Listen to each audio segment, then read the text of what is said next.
Hello everyone, welcome back to the channel. Beta gamma के next session में, session number 9 में gamma function के बाप सवालों में आपका सभी का स्वागत है। फटाफट से मोहब्बत के साथ लाइक कर दो और पकड़ पकड़ के सबसे शेयर कराओ, क्योंकि ये ऐसा टॉपिक है जहां पे अगर आपको कॉन्सेप्ट नहीं समझा जनाब तो बर्बादी हो गई। राइट, इसके लिए शेयर करिए। हमें कॉन्सेप्चुअल इंडिया को खड़ा करना है एंड सब्सक्राइब करना बिल्कुल भूलिएगा नहीं। जिन्होंने अभी तक व्हाट्सएप ग्रुप और टेलीग्राम चैनल का फायदा नहीं उठाया है, ज्वाइन नहीं किया है, नोट्स नहीं कलेक्ट किया है, तो जरूर जाके उसे ज्वाइन करिए, आपको उसका फायदा जरूर होने वाला है। राइट, और इंस्टाग्राम पे जाके फॉलो करिए। इंजीनियरिंग के रिलेटेड एक बेहतर सीरीज हम लोग ने वहां पे शुरू की है, तो जरूर जाके फॉलो करना। शुरुआत करते हैं आज गामा फंक्शन के बाप सवाल के साथ। एक ही सवाल करेंगे लेकिन छोटा पैकेट बड़ा धमाका। चलिए शुरुआत करते हैं। क्या है वो सवाल, देखना चाहते हैं हम। चलिए चेक करते हैं क्या है वो सवाल। पहला सवाल आज के लिए, इवैल्यूएट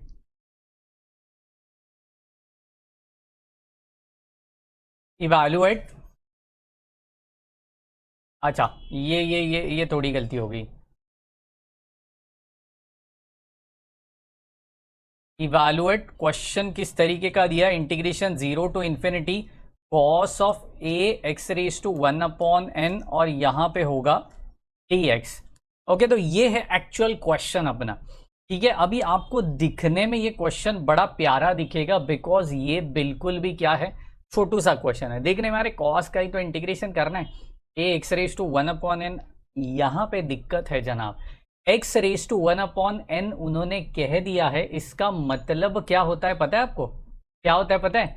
बिकॉज आपको यहाँ पे एक्स की जो पावर है ना, वो 1 नहीं है ना, वो n है, वो 1 अपॉन एन है। तो इसका मतलब आपको कभी ना कभी nth रूट लेना ही पड़ेगा। समझ रहे हो? वो nth रूट कैसे लिया जाता है, किस तरीके से इसको सॉल्व करते हैं, सब बताऊंगा, सिर्फ थोड़ा ध्यान देना। ओके, सम काफी लेंदी है, सो प्लीज कॉन्सेंट्रेट। सबसे पहले जो खतरनाक चीज लग रही है, अपना फंडा क्या है, उसे पुट कर दो। ठीक है, तो खतरनाक चीज यहां पे क्या दिख रही है, put a x raise to 1 upon n is equal to t. कर दिया, एब्सोल्युटली कर दिया, कोई दिक्कत नहीं है। Therefore x raise to 1 upon n क्या हो गया, टी अपॉन ए हो गया। हाँ जी बिल्कुल। देयरफॉर यहां पे क्या हो गया, x is equal to nth root लेंगे, दोनों साइड पे क्या लेंगे, nth रूट लेंगे, तो यहां पे क्या मिलेगा, t raise to n upon a raise to n। समझ रहे हो? तो x is equal to t raise to n upon a raise to n मुझे मिल चुका है। अब मैं इसको डिफरेंशिएट करूंगा विथ रिस्पेक्ट टू t, तब जाके मैं dx के जगह पे कुछ ना कुछ सब्सटीट्यूट कर सकता हूं। समझ रहे हो? तो किस अंदाज में इसको सब्सटीट्यूट करेंगे, थोड़ा ध्यान देना। dx is equal to 1 upon a raise to n, that will be a constant, तो उसको कुछ मत करिए। t रेज टू एन का simple derivative that is n t raise to n minus 1, और यहां पे होगा absolutely dt। Any doubt, any confusion? बिल्कुल भी नहीं जनाब। चलिए, तो यहां तक कोई दिक्कत नहीं है, तो चेक करते मेरा ये इंटीग्रेशन कैसे बनेगा। 0 टू इन्फिनिटी, लिमिट चेंज करने की जरूरत नहीं है, करना भी चाहते हो तो भी आंसर वही आने वाला है, क्योंकि x के जगह पे जब मैं 0 डालूंगा तो एवरीथिंग विल बिकम 0। x के जगह जब मैं इन्फिनिटी डालूंगा तो वो भी इन्फिनिटी ही बनेगा। तो 0 टू इन्फिनिटी वही रहने वाला है। तो चलिए, यहाँ पे क्या होगा, क्या होगा, चेक करो। कॉस ऑफ ये बनेगा अपना t, और dx के जगह पे 1 upon a raise to n, n t raise to n minus 1, और यहां पे हो जाएगा dt। यहां तक कोई दिक्कत है? कोई भी नहीं है। चेक करते इसमें से बाहर किस किस को मैं निकाल सकता हूं। बाहर निकालना बोलेगा तो क्या, कांस्टेंट। ओके, कांस्टेंट चीजें। लेकिन उसके भी पहले क्या हम कॉस को इंटीग्रेट कर सकते हैं गामा फंक्शन के अकॉर्डिंग? अभी आप पूछोगे सर आपने कैसे आइडेंटिफाई किया कि यहाँ पे गामा फंक्शन ही है, क्योंकि 0 टू इन्फिनिटी यहाँ पे दिया हुआ है, मतलब ये क्या हो गया, गामा फंक्शन हो गया। समझ रहे हो? क्या दिया है, 0 टू इन्फिनिटी दिया गया, मतलब ये क्या हो गया, गामा फंक्शन हो गया। गामा फंक्शन के लिए मुझे ई रेस टू चाहिए, एक्सपोनेंशियल चाहिए, और उसके साथ साथ जो पावर है ना वही मुझे बेस में चाहिए होता है। मतलब देखो ई रेस टू माइनस एक्स और फिर एक्स रेस टू एन, याद आया? वही चीज। तो मेरे पास यहाँ पे ई रेस टू कहीं भी नजर नहीं आ रहा है, लेकिन मैं कॉस को ई रेस टू में जरूर कन्वर्ट कर सकता हूं। कैसे कन्वर्ट कर सकते हैं यार, याद करिए कैसे कन्वर्ट कर सकते हैं। मैंने बताया था, लास्ट सेशन में बताया था, बिल्कुल बिल्कुल वही फंडा अभी हम यूज कर रहे होंगे। वापस से बता देता हूं, because e raise to minus of i theta is equal to cos of theta minus i sine theta. समझ रहे हो? तो यही फंडा हम लोग ने यहाँ पे इस्तेमाल करना है। तो चेक करते हैं मेरा ये बिल्कुल भी इंटीग्रेशन किस तरीके से कन्वर्ट होगा। अभी आप बोलोगे सर सिर्फ कॉस चाहिए, तो मैं क्या लिखता हूं, रियल पार्ट ऑफ। देखो रियल पार्ट ऑफ इसका बोलेगा तो कॉस हो जाता है, समझ रहे हो? तो मैं सिर्फ लिखते हुए क्या लिखूंगा, real part of. Okay, check करते हैं। तो यहाँ पे कैसे बनेगा, देखिए real part of integration 0 to infinity, RP बोलेगा तो रियल पार्ट, ठीक है, 0 to infinity e raise to, यहाँ पे टी है ना, और आई तो चाहिए होता है क्योंकि साइन के लिए, तो माइनस आई टी में यहाँ पे करा देता हूँ, ठीक है। तो पूरा का पूरा फंडा सॉल्व हो जाएगा। अभी आप बोलोगे सर प्लस ले लो माइनस ले लो, फर्क क्या पड़ता है? मैं माइनस जानबूझ के लिया क्योंकि मेरे गामा फंक्शन के फॉर्मूले में माइनस है, इसके लिए मैंने क्या लिया, माइनस लिया, ठीक है जी। चलिए यहां तक कोई दिक्कत नहीं है। Therefore n upon a raise to n, n भी constant, a raise to n भी कांस्टेंट, तो इनको साथ में रखा, t raise to n minus one, और यहाँ पे डी टी रखा। Any doubt, any confusion? Absolutely नहीं है। तो चलिए यहाँ पे थोड़ा मचाते हैं, which is equal to real part of n upon a raise to n, a constant है, इंटीग्रेशन 0 टू इन्फिनिटी, इसको बाहर निकाल दी, e raise to minus of i t, और यहाँ पे n upon a raise to n, n upon a raise to n तो निकाल दिया ना जनाब। हाँ बाबा जी, इसको गायब करो, और ये बनेगा t raise to n minus one, और यहाँ पे डी टी। कोई दिक्कत है? अच्छे से लिख लो, अच्छे से लिख लो। कोई भी दिक्कत है तो ज़रूर कमेंट सेक्शन में पूछना, नेक्स्ट सेशन से पहले आपको ये एक्सप्लेन कर देंगे हम लोग, ठीक है। बिल्कुल, ये सॉर्टेड जिंदगी है यार। अभी इससे भी कुछ हासिल होने वाला है क्या? नहीं होगा यार, क्योंकि e raise to minus t है, t raise to n minus one है, थोड़ा अजीब गरीब लग रहा है। तो ये मैं क्या करता हूँ, इमेजिनरी पार्ट मेरे गामा फंक्शन में कभी नहीं होता, ठीक है, इमेजिनरी पार्ट मेरे गामा फंक्शन में कभी नहीं होता, तो वो इमेजिनरी पार्ट को मैं सब्सटीट्यूट करता हूँ अगेन दूसरे वेरिएबल से, ठीक है। तो क्या करेंगे, अगेन पुट, ठीक है, चेक करो, i t is equal to u डाला, i t is equal to u डाला, therefore i d t is equal to क्या बना, डी यू बना, i d t is equal to क्या बना, डी यू बना। Any doubt, any confusion? Check करो, absolutely check करो। तो डी टी के जगह पे you can substitute d u upon i, d t के जगह पे आप क्या डाल सकते हो, डी यू अपॉन आई डाल सकते हो। तो चलिए यहाँ पे क्या बनेगा चेक करते हैं। देयरफॉर मेरा इंटीग्रेशन किस तरीके का बनेगा, चेक करो, real part of n upon a raise to n बना दिया, ठीक है, इंटीग्रेशन 0 टू इन्फिनिटी, एब्सोल्युटली यहाँ पे ई रेस टू माइनस से यू बनेगा, क्योंकि देखो आई टी के जगह पे अपन ने यू डाला था, ठीक है, और यहाँ पे u raise to n minus one upon i raise to n minus one. ये कहाँ से आया, चेक करो, मैंने पूरा सब्स्टिट्यूशन आपको बता दिया है, पूरा आपको आना जरूरी है जनाब, बिल्कुल भी जरूरी है। ओके, कुछ भी डाउट है तो जरूर पूछिए, जरूर हुजूर। ओके, टी के जगह पे डाला है वो, ठीक है, which is equal to real part of n upon a raise to n, जैसे है वैसे, कांस्टेंट को कोई हाथ मत लगाओ।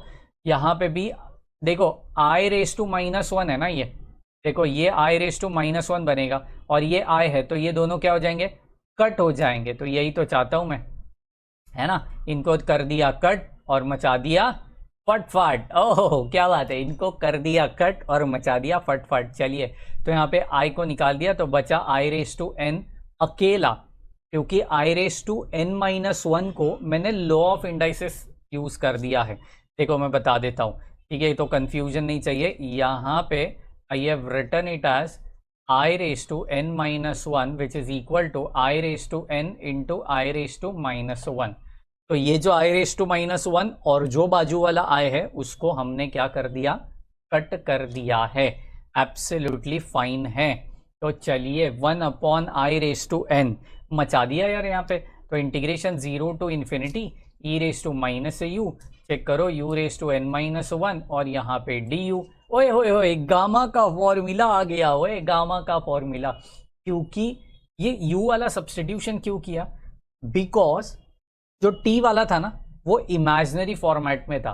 किसमें था, इमेजिनरी फॉर्मेट में था। तो इमेजिनरी में तो गामा नहीं होता ना, इसलिए हमने क्या कर दिया, इसको u में डाल दिया था। तो चलिए यहाँ पे मचाते हैं। रियल पार्ट ऑफ, देखो यहाँ पे बिल्कुल n upon a raise to n into 1 upon i raise to n। अब यहाँ पे यूज करेंगे हम बिल्कुल गामा का फॉर्मूला। तो यहाँ पे हो जाएगा gamma of n absolutely, gamma of n absolutely. ठीक है, तो चेक करते यहाँ पे क्या बनेगा, which is equal to real part of, देखिए थोड़ा ध्यान से, real part of gamma of n और gamma of n, that will give you gamma of n+1 upon gamma of n+1 upon a raise to n into i raise to n। As simple as that, absolutely as simple as that. ठीक है, कोई दिक्कत है? अगर आपको formula चाहिए तो मैं वापस से यहाँ पे लिखा देता हूँ, हमने ऑलरेडी प्रीवियस सेशंस में किया है, जाके वापस से वो सेशन देखिए और कॉन्सेप्ट के साथ बाप बन जाइए, बिल्कुल भी बाप बन जाइए, क्योंकि कॉन्सेप्ट जिसका क्लियर है वही बनेगा बाप। चलिए, तो यहाँ पे देखो, अभी यहाँ पे n का रियल पार्ट है क्या, नहीं। a का रियल पार्ट है क्या, नहीं। रियल पार्ट किसका है, i का है। किसका है, i का है। तो वो i को रियल पार्ट के साथ रखते, बाकी सारे लोगों को रियल पार्ट के बाहर निकाल देते हैं, which is equal to real part of, देखिए गामा ऑफ n+1, मैं रिपीट कर रहा हूँ वो स्टेप, और यहाँ पे 1 upon i raise to n मैंने यहाँ पे लिख दिया है। ठीक है, आप इसी स्टेप को किस अंदाज में लिख सकते हो, real part of gamma of n+1 upon a raise to n, और ये i raise to -n, i raise to -n। कोई दिक्कत, कोई भी नहीं। तो real part of gamma of n+1 upon a raise to n, check करो i को मैं किस तरीके से लिख सकता हूँ। i मतलब क्या, मुझे इमेजिनरी वाला टर्म चाहिए और रियल वाला टर्म गायब करना है, मतलब कॉस वाला टर्म हटा देना है, साइन वाला टर्म 1 चाहिए। तो साइन 1 कब होता है, 90 डिग्री पे होता है। तो यहाँ पे हम कर रहे होंगे cos of π/2 plus i sine of π/2, और यहाँ पे बनेगा रेस टू -n। तो मैंने i के जगह पे सिर्फ ये डी मोरविस थियरम अभी लगाएंगे। बिल्कुल बिल्कुल दिमाग चला रहे हो यार आप लोग, क्या बात है, अमेजिंग अमेजिंग। तो ये n+1 upon a raise to n। अब यहाँ पे डी मोरविस थियरम लगा देंगे, कॉस ऑफ n π/2, और cos minus theta is cos theta, sine of minus theta minus sine theta, तो ये minus of i sine of n π/2। बात खत्म। रियल पार्ट सिर्फ चाहिए, तो आंसर हमें मिल चुका है। इसका सिर्फ रियल पार्ट कंसीडर कर दो और बात को बिल्कुल योयो कर दो। हाँ जी, योयो कर दो बिल्कुल, हैशटैग के साथ योयो सर मुझे चाहिए होगा। ये रहा आपका फाइनल आंसर आपके स्क्रीन के ऊपर। छोटा पैकेट बड़ा धमाका, बहुत ही बड़ा धमाका। काफ़ी सारे कॉन्सेप्ट्स आपको ऐसे सम्स में इस्तेमाल करना पड़ता है, इसके लिए इस सम का नाम है बाप सवाल। बिल्कुल बाप सवाल। यहाँ पे आपके सारे गामा के कॉन्सेप्ट्स खत्म होते हैं, सारे गामा के कॉन्सेप्ट्स आपको समझ चुके हैं, अगर ये सम आपको प्रॉपरली समझ चुका है तो। Are you waiting my point? तो बिल्कुल ये सम अच्छे से देख लीजिए, कुछ भी डाउट है तो जरूर कमेंट सेक्शन में नीचे हमें बताइए, हम उसको सॉल्व करेंगे नेक्स्ट सेशन में। और नेक्स्ट सेशन से, सेशन नंबर 10 से शुरू होगा आपका बीटा फंक्शन। तो जरूर अपने चैप्टर के साथ, अपने चैनल के साथ और इस बाबा जी के साथ बिल्कुल बने रहिए। मिलते हैं नेक्स्ट सेशन में, तब तक के लिए bye bye, take care and thank you so much guys.